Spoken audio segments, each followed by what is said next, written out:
Salawam, giving all praise to my Heavenly Father. His name is Yahweh by Hashem, Yahweh Shai by Hashem, Bakar HaKadash. Double honors to the apostles and heirs of Joelle. Peace and many salutations to Yakim that's told in His truth. We've been seeing a spike in prices of food and other items. And the reason why is because, we're dealing with hyperinflations and other factors like different war sanctions. And also due to globalization, the world economy is not doing very well. Wheat production has slowed down dramatically because in the area of Ukraine and Russia, that region produces about 41% of the world's, keyword, the world's wheat. And we know that wheat not only makes bread and cakes and things of that nature, but it's an additive to other, to other items like soup and various sauces and things of that nature. Globally, the world, economically speaking, is not doing very well. Which is going to lead to a Great Depression, another Great Depression. And with a Great Depression, war is soon to come because these are the various nations are going to fight over the basically the new economy, the fourth industrial revolution, which is basically us ushering in the MOTB system. Okay, but we know that war is a huge component of ushering in that MOTB or NWO, if you get my drift. Okay, so this is Revelation 9:1. And the fifth angel sounded, and I saw a star fall from heaven unto the earth, and to him was given the key of the bottomless pit. And that bottomless pit is going into Europe. Okay, so the angel was sent down to put the spirit on these various nations to go to war. Now, this particular moment in time is talking about World War One. Okay, verse 2, and he opened the bottomless pit, and there arose a smoke out of the pit, and the smoke of a great furnace, and of the sun and the air were darkened by reason of the smoke of the pit. And there came out of the smoke locusts upon the earth, and upon them was given power as the scorpions of the earth had power. And what is this going into? What is talking about the military planes that were used in World War One. World War One differentiates from previous wars because a lot of modern weaponry was used at this time. But what made it so bloody is the fact that these various military armies were using formations that were for combat of the 1800s. So, if you do research on like Doomsday, and you had it to where these various soldiers dropped on a beach, and they're running towards a certain destination. They're getting picked off by bombs. They're getting gunned down, and things of that nature. And a huge part of that was military aviation, or these war crafts. Okay, and it was commanded them that they should not hurt the grass on the earth, neither any green thing, neither any tree, but only those men which have not the seal of the Most High in their foreheads. And now, if you do research on Europe, well, I guess you could say Europe, but year during the time of World War One, the countrysides, they weren't destroyed, but the places that was destroyed were cities of Europe. Okay, and verse 5, and to them it was given that they should not kill them, but that they should be tormented 5 months, and that torment was as the torment of scorpions when it striketh a man. And this is going to World War One, the length of World War One, which lasted from 1914 to 1919. Okay, and the torment that tormented the various soldiers were basically these missiles, that was and also the various I want to say guns that were attached on the aircrafts, you know, that was used to gun down these various soldiers. Okay, verse 6, and in those days shall men seek death and shall not find it, and shall desire to die, and death shall flee from them. That's right, because again, these various armies were using tactics of the 1800s when it came to warfare formations. So they would dig trenches and things of that nature. And while in these trenches, man, they day and night it was bombings, shootings, fighting going on, man, and people were losing their mind. It's actually a term called shell shock. You know what I'm saying? Which, let me get that for you guys. This is that term, shell shock. It says shell shock is a term coined in World War One by a British psychiatrist, Charles Samuel Myers, to describe the type of post-traumatic stress disorder many soldiers were afflicted with uh, during the war before PTSD was termed. And if you know, think about picture, you being in a trench, and you hear nothing but killing and bombs being dropped around you, uh, automatic guns going off. It'll bug you out, and things like this was going on. This guy here, he had the 1,000 yard stare that was associated with being shell shocked. Okay. Hey, baby. Now, this is during World War uh, One, the origin. It says during the early stages of World War One in 1914, the soldiers from the British expeditionary force began to report medical symptoms after combat, including tinnitus, amnesia, headaches, dizziness, tremors, and hypersensitivity to noise. While those symptoms resemble those that would be expected of a physical wound to the brain, many of those reporting sick showed no signs of head wounds because they were, losing their mind. The Most High basically seeing aberrations on these people. Okay, so that war again was very, very bloody. World War II was also, and you can only imagine how World War III is going to happen. With these weak soldiers they have, there's a lot of women that's in the military now. These women are going to bug out in the time of World War III. Okay, they're going to seek death. This is a time in World War One is a time in which men were more masculine. They were more nationalists. They were fighting for a cause.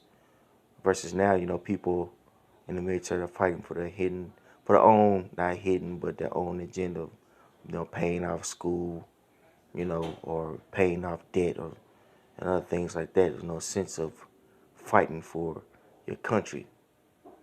Okay. So when World War III pops off, a lot of people are gonna die, in straight fear. Okay. Back to the scriptures. Now this is Revelation 9 and 6. And in those days shall men seek death and shall not find it, and shall desire to die, and death shall flee from them. And the shapes of the locusts were like unto horses prepared unto battle, on their heads were as it were crowns like gold, and their faces were as the faces of men, and they had hair as the hair of women, and their teeth were as the teeth of lions, and they had breastplates, and it were breastplates of iron, and the wings, that their wings were as the sound of chariots of many horses running to battle. And this again, this is talking about those military airplanes or aircrafts, man, that was used in World War One.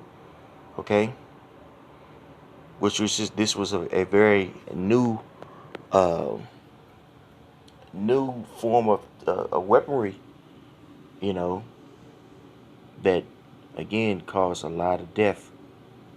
Okay, and so when you do research on the aircrafts or airplanes of World War One, they actually had a nose paint on it, and they would paint, you know, saying women on it. They would paint, uh, you know, the planes with shark teeth, things of that nature. And this is, you know, John the Revelator seeing these things, and he's trying to relate it um, into his language at the given time. You know, that's why he says they had uh, uh, breastplates. Well, that's really going into this armory. And let me give you guys an example. Okay, this would be an example of uh, a World War One airplane, military airplane. I believe it's a P-40. You see, you can see it has a teethless lion. You know, it's a horse. It has a nose as a horse. Got the crown up there up top. Okay. This is a description of aircraft that had a scorpion's sting, going into what? Going into those various bombs. Okay. Um, that was used in World War One. You know, to destroy various troops. Back to it. It says Revelation 9:9, and they had breastplates, as it were breastplates of iron, and the sound of the wings were as the sound of chariots of many horses running to battle. And they had tails like unto scorpions, and there were stings in the tails, and their power was to hurt man 5 months, which again, that's the years in which World War One lasted, from 1914 to 1919. And they had a king over them, which is the angel of the bottomless pit, whose name is in the Hebrew tongue is Abaddon, but in the Greek tongue hath his name Apollyon. One woe is past, and behold, there come two woes more hereafter. And so another woe passed, which we know woe means evil or bad times, and a third woe is coming. We are in a time in which that third woe is being fomented right before our eyes. Now we know and we understand that Russia will be a very, very important component in to galvanizing these heathen nations to come up against the great whore. Okay, which this is spoken about in Revelation. Well, excuse me, not Revelation, but Joelle, the 3rd chapter. I'm gonna get that for you guys right now. Okay, read up. Now it says Joel 3:9, Proclaim ye this among the Gentiles. Prepare war. Wake up the mighty man. Let all the men of war draw near. Let them come up. Beat your plowshares into swords and your pruning hooks into spears. Let the weak say, I am strong. And how are they saying, how are the weak saying that they are strong? With the military might, with the ability, with the uh, uh, their the very various military advancements, man. You know what I'm saying?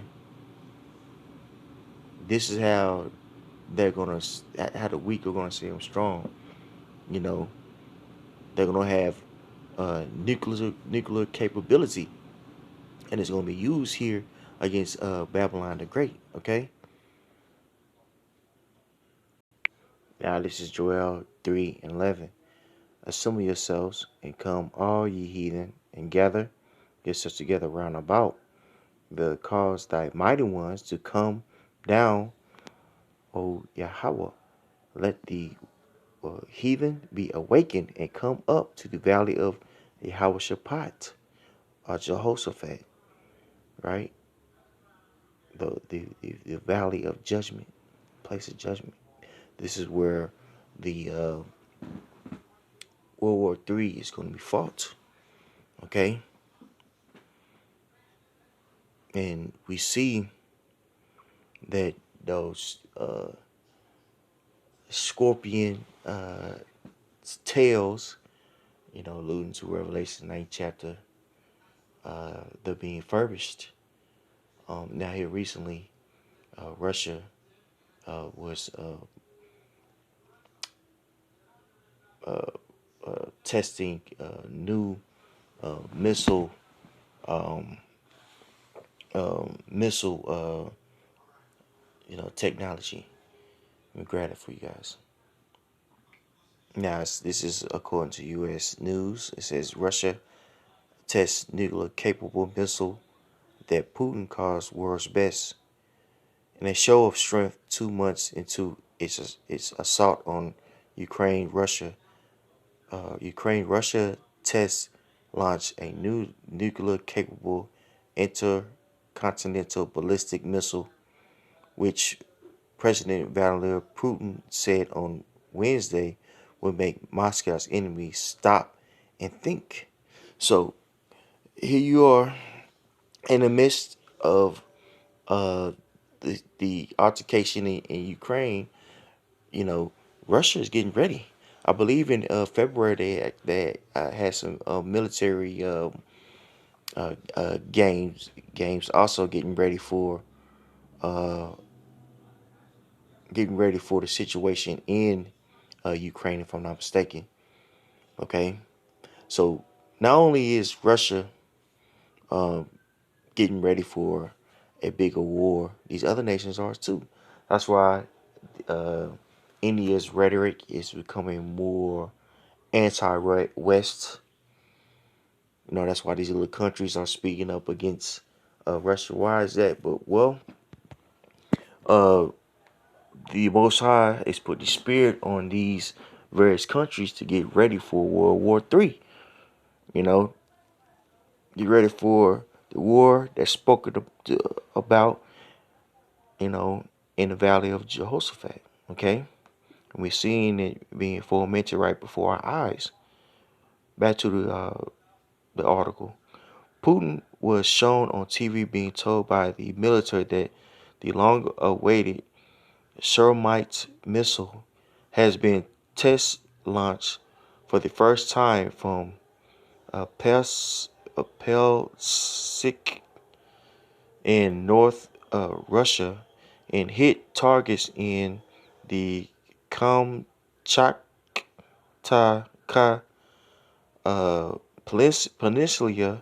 peninsula nearly 6,000 kilometers or uh, 3,700 miles away. It says the new complex has the highest tactical and technical characteristics and is capable of overcoming all modern means of anti-missile defense. It has no analogies in the world in won't have for a long time to come, Putin said. This truly unique weapon will strengthen the combat potential of our armed forces, reliable,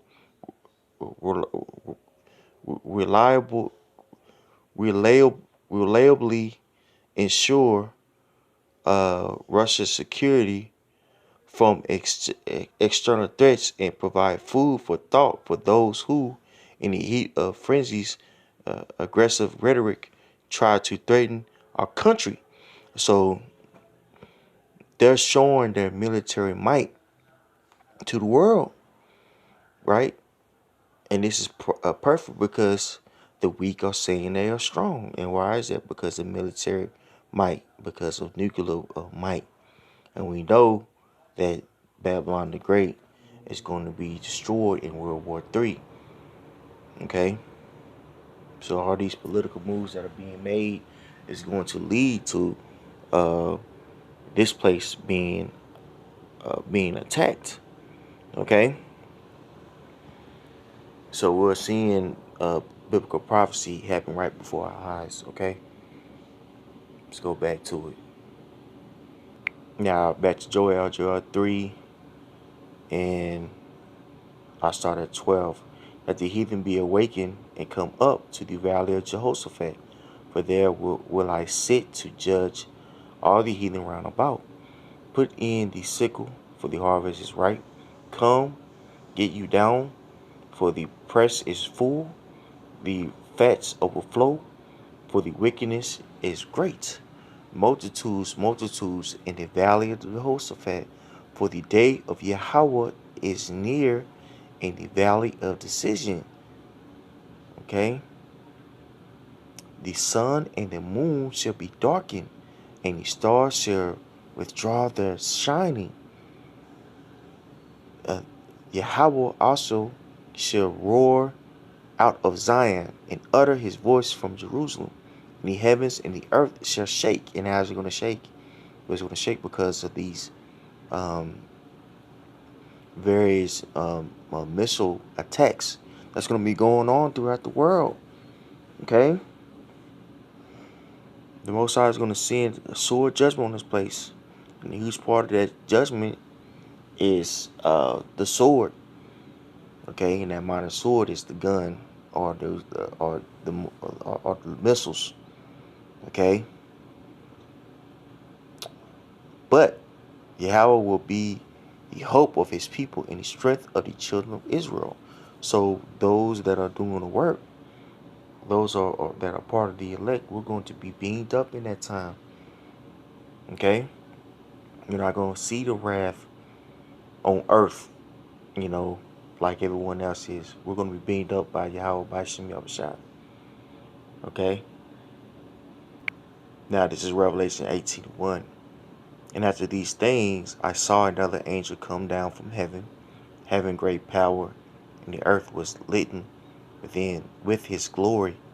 And he cried mightily with a strong voice, saying, Babylon the great is falling, and is become the habitation of devils, and the hold of every foul spirit, and a cage of every unclean and hateful bird.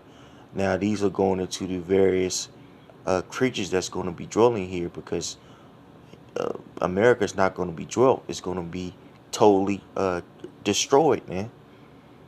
Okay? And you can read about that in Isaiah, the 13th chapter. I get it for you. Why not? You know, just so we can, we can learn something. Okay? Get to the point.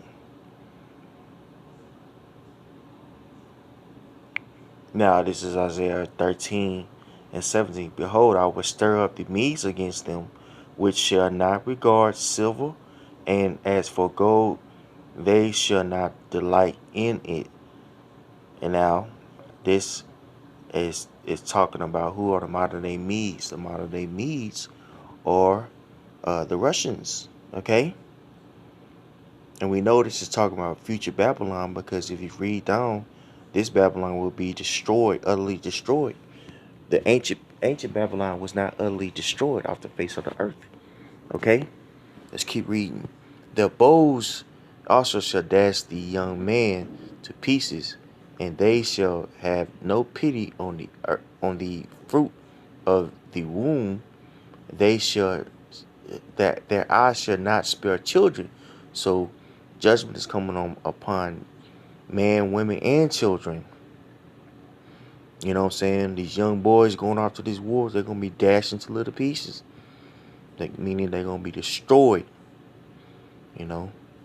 And what are those bows? Those bows are the missiles. Okay. Verse 19. And Babylon, the glory of kingdoms, the beauty of the Chaldees, excellency, shall be as when the Most High overthrew Sodom and Gomorrah.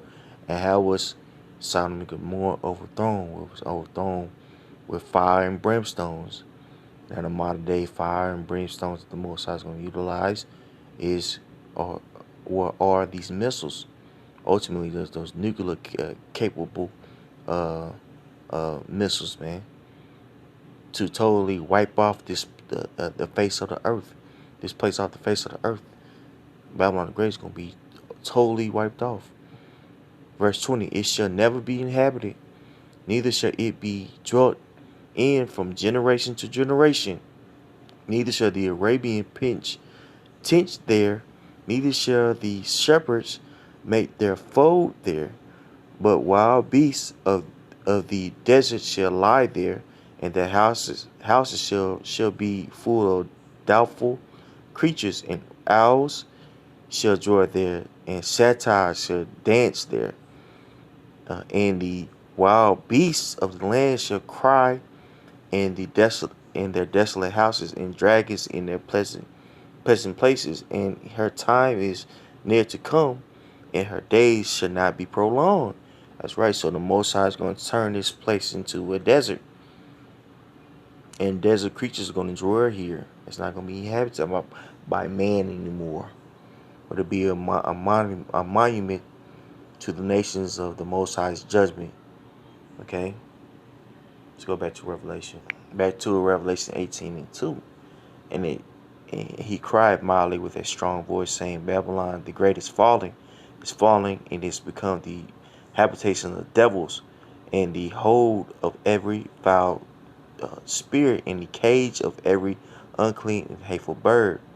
For all the nations have drunken the wine of the wrath of her fornication, and the kings of the earth have committed fornication with her, and the merchants of the earth are waxed rich through the abundance of her delicacy. So the whole world has become, uh, sick because of the philosophies, um, the economic ways of Western culture, right?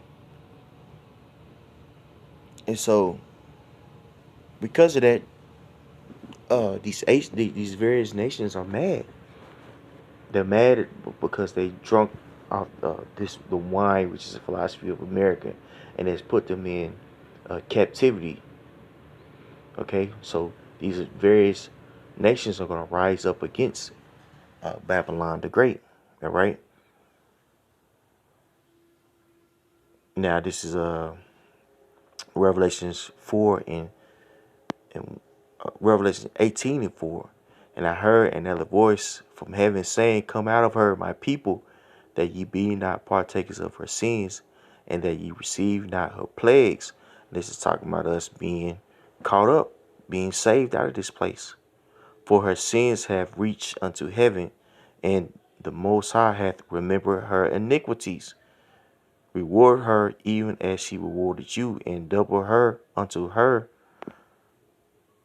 double according to her works. In the cup which she hath filled, filled to her double. So the Most High is going to, uh, pay this place back in double, man. Jumping down to verse 8. Therefore shall her plagues come in one day, death and mourning and famine, and she shall be utterly burnt with fire. For strong is Yahweh power who judges her. So the Most High is gonna utterly destroy this place, burn this place up.